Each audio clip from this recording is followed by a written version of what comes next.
acompañe. Soy Ricardo Rafael, estamos en Radio Centro y como anuncié hace un momento, tengo en cabina a Santiago Aguirre, el director del Centro de Derechos Humanos Miguel Agustín Pro. No sabes cuánto te agradezco, Santiago, que me acompañes. Al contrario, Ricardo, para el Centro Pro es un privilegio acompañarte en el inicio de esta etapa y seguir conversando contigo sobre la agenda de derechos humanos tan importante para el país en estos momentos. Les ha tocado a ustedes estar en primera línea de algunos de los casos más complicados de derechos humanos. Han marcado, yo diría, paradigma, historia jurídica, los temas relacionados a Tlachinolan, los asuntos que ustedes defendieron de Jacinta, Teresa y Alberta, y puedo seguir el caso Tlatlaya, pero bueno, quizás si un día hacemos digamos un libro sobre la biografía del PRO, habría que decir que la defensa de las víctimas de Ayotzinapa ha sido quizás la labor más complicada.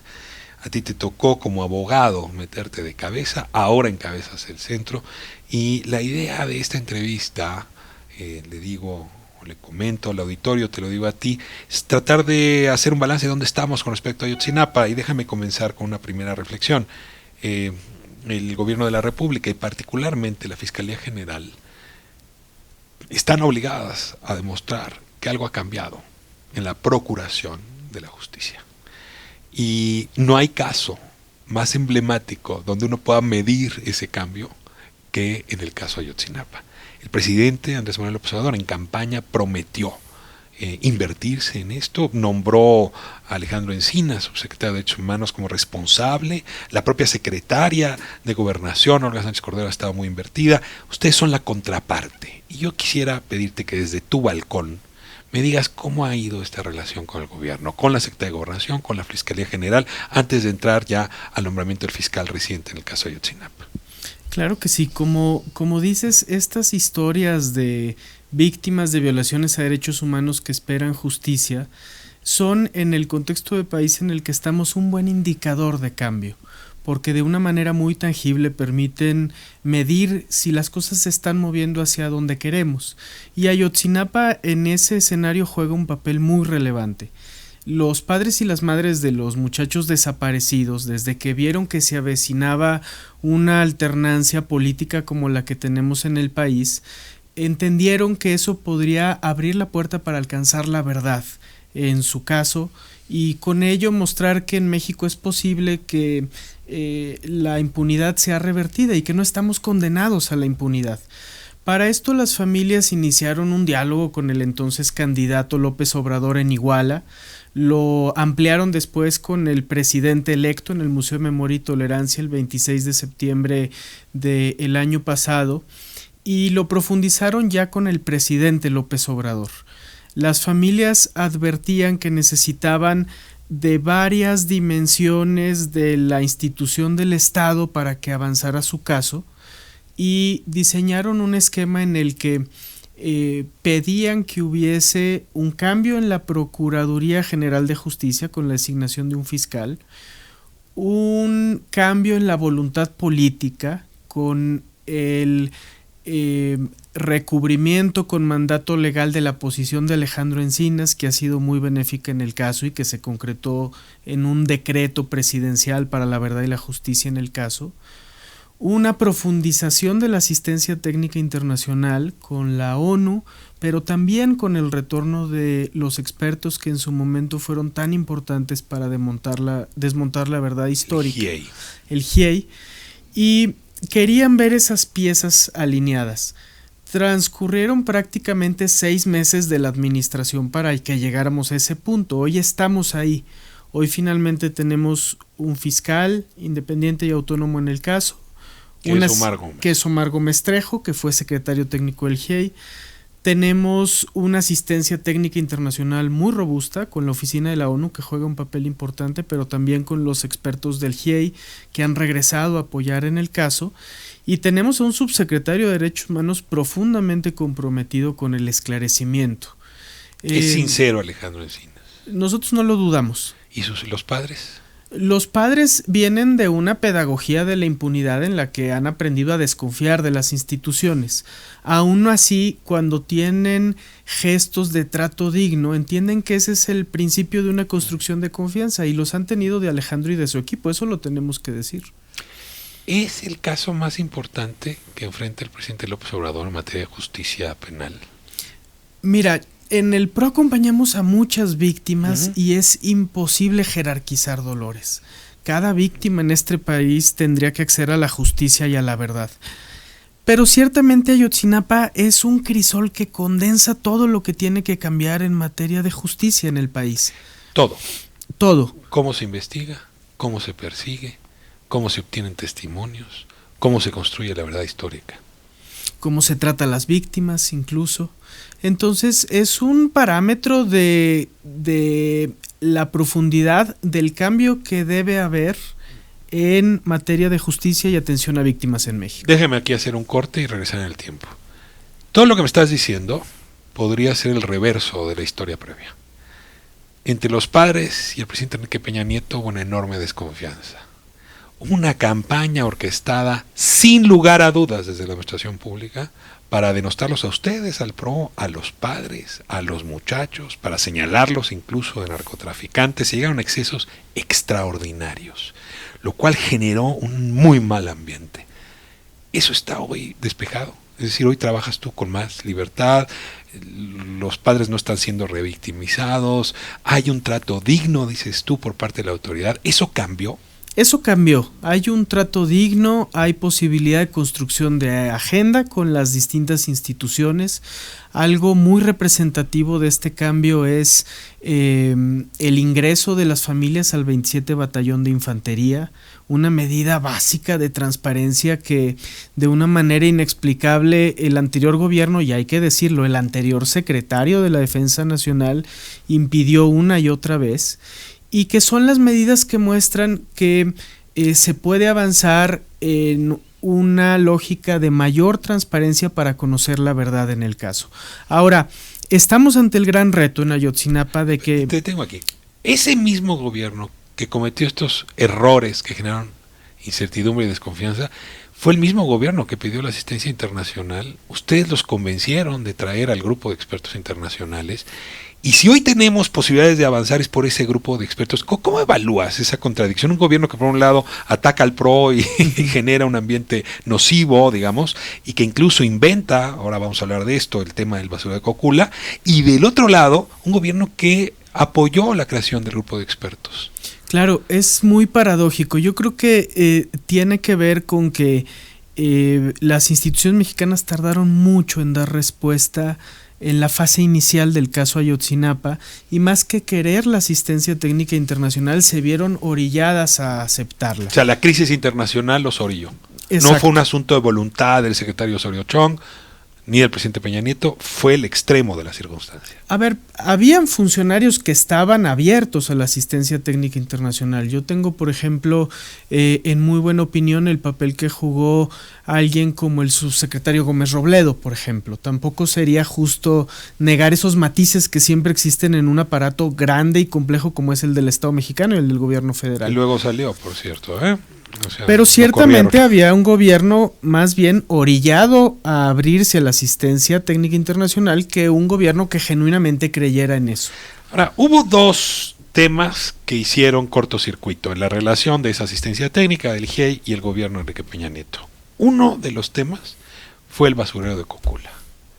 Es decir, había una serie de elementos que llevaban a dudar de esa versión que contó el entonces procurador Jesús Murillo Caram.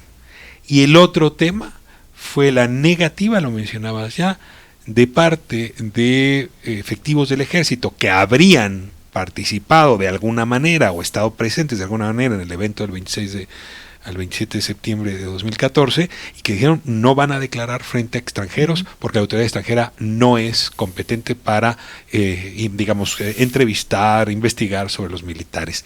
Esos dos temas han sido clave. A ver, hablemos del tema del basurero. ¿Está despejado? ¿Fue un invento que hizo la autoridad para distraer la atención? Déjame irme a corte y hablamos de Cocula. Ricardo Rafael. En Radio Centro 97.7. Regresamos.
Estamos de vuelta en conversación con Santiago Aguirre, el director del Centro de Derechos Humanos Miguel Agustín Pro, y estamos hablando del caso Ayotzinapa.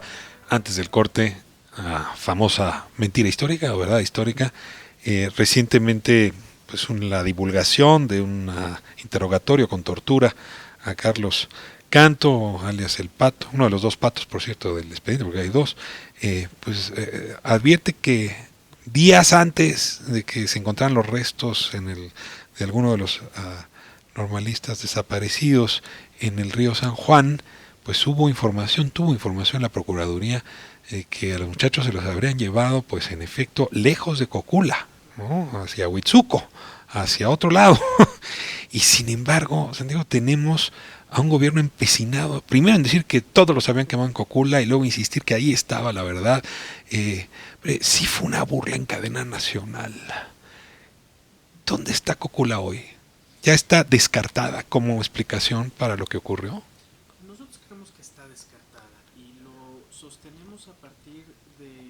los análisis que se han hecho sobre la evidencia que en su momento el gobierno citó para sostener esa versión. Estás hablando que el gobierno mandó a traer expertos que dijeron que sí había habido una quemazón.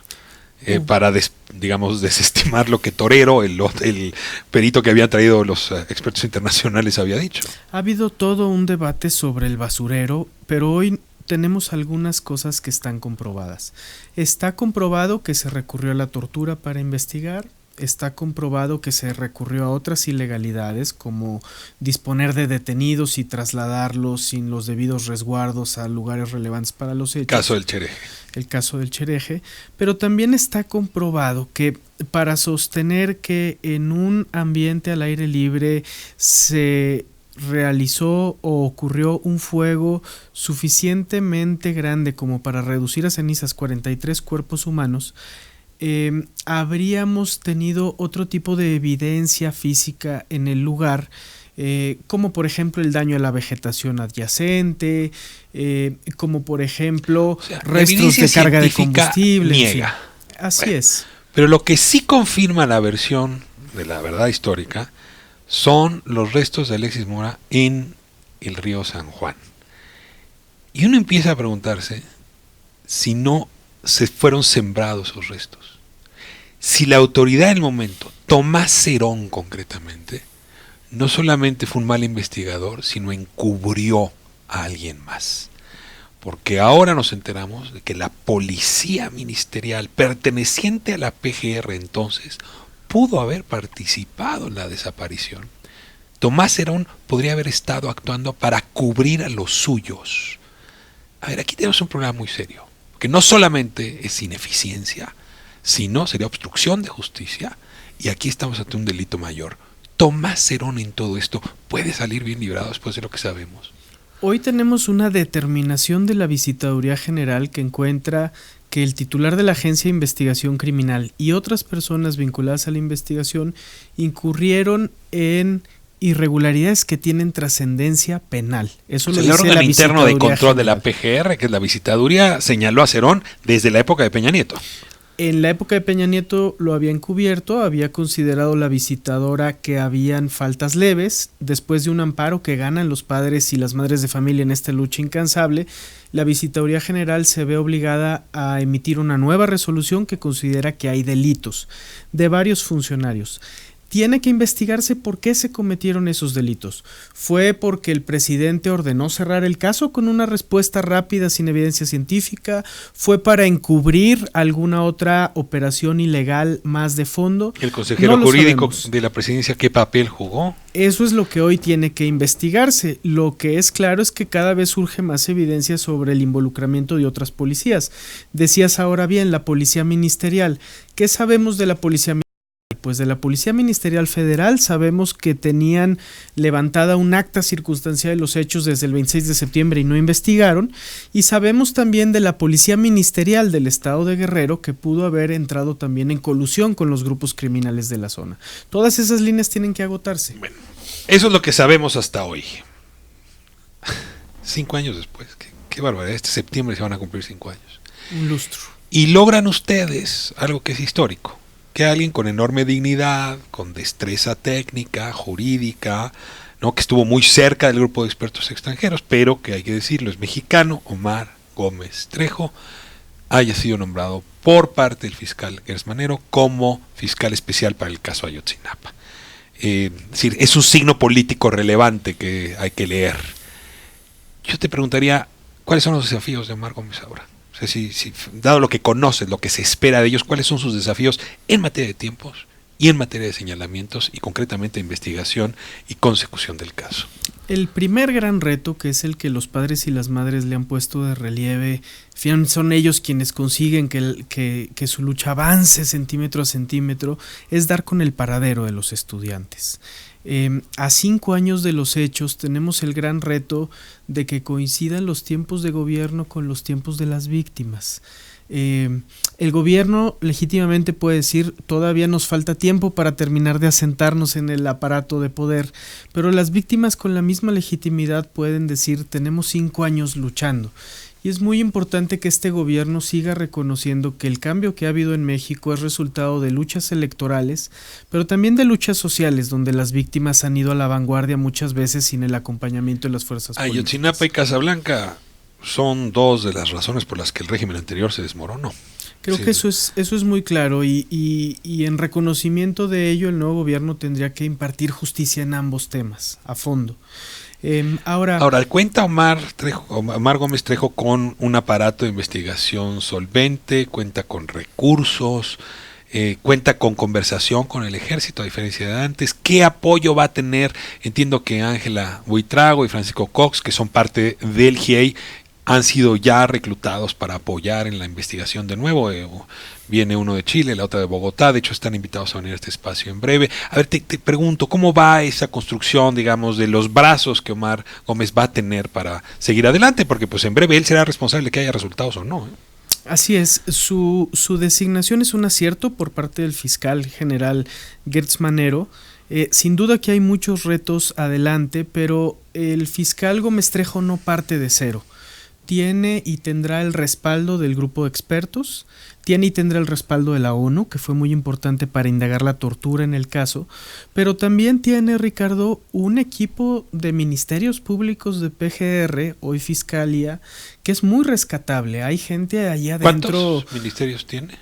Ha habido un reajuste reciente en la unidad hoy que ha ajustado un poco el número de ministerios públicos, pero tendrá del orden de los 20 agentes del Ministerio Público, y entre ellos hay gente muy profesional, porque en la administración pública federal la hay que también decirlo, y con ese equipo, sumado al respaldo del fiscal Gertz, pero también al respaldo inestimable de Alejandro Encinas como subsecretario de Derechos Humanos y a la determinación presidencial, esperamos que pronto pueda arribarse a la verdad. Voy a cerrar aquí el caso de Ayotzinapa. ¿Tienes algo más que decir? Porque quiero hablar un poco de la Fiscalía General contigo y si va a servir o no a la Fiscalía General como se encuentra hoy.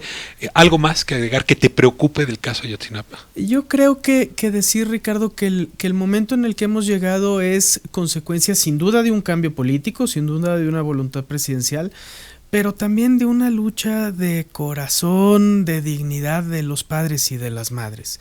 Y creo que en este México de cambios y ajustes no hay que dejar de reconocerle su contribución a la construcción de nuestra frágil democracia y del cambio que hoy vivimos a actores como las padres y las madres en este caso y en muchos otros más, porque las víctimas de violaciones a derechos humanos han jugado un papel determinante en mostrar el México real.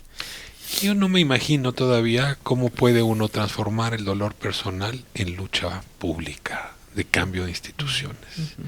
Supongo que solamente lo puede explicar quien lo ha vivido, pero se han vuelto capaces de esa transformación, de que el dolor no se quede, no los deje paralizados, ¿no? De Javier Sicilia, los padres de Ayotzinapa, las mujeres de Atenco, a las viudas de Pasta de Conchos, el país está lleno de hombres y mujeres mexicanos y mexicanas dignas que sin acudir al esquema de los partidos han sido parte fundamental de los cambios que este país necesita. Este país tiene cifras van, cifras vienen, pero déjame plantearlo así. La guerra de mi generación ha significado cerca de 300,000 muertos, de 2008 para acá, 60,000 desaparecidos. Y desde luego que hay un problema policial. Desde que empezó la crisis se pensó como un problema policial y seguimos pensando en términos policiales. Ahora la Guardia Nacional es una solución para reconquistar territorio a favor de la Constitución. Yo tengo la sensación, y quisiera escuchar tu opinión, que se nos olvida que la otra pata de la seguridad y la justicia es una buena investigación judicial, que presenta ante los jueces investigaciones solventes, con pruebas científicas y si hay pruebas testimoniales no obtenidas por tortura. Y en realidad lo que tenemos es un sistema de fabricación de culpables y un sistema que no funciona y un sistema politizado. En fin, yo te pregunto si hemos aprendido algo de estos casos como el de Ayotzinapa para imaginar la fiscalía que tendría que ser. Y desde luego la siguiente pregunta o el siguiente elemento sería si está ocurriendo esa transformación ahora con la autonomía de la Fiscalía General. Yo creo que hemos aprendido mucho y hemos aprendido que inercialmente seguimos investigando los delitos en México con técnicas del siglo XIX frente a fenómenos criminales del siglo XXI. Tenemos un desfase importante, tenemos un desfase terrible que genera impunidad. Y como dices, muchas veces en la conversación pública obviamos el papel que en ello juegan las fiscalías, la general de la República, pero también las de cada uno de los estados que conocen el grueso de los delitos que más lastiman a la sociedad. Ahí, Ricardo, está todo por hacerse.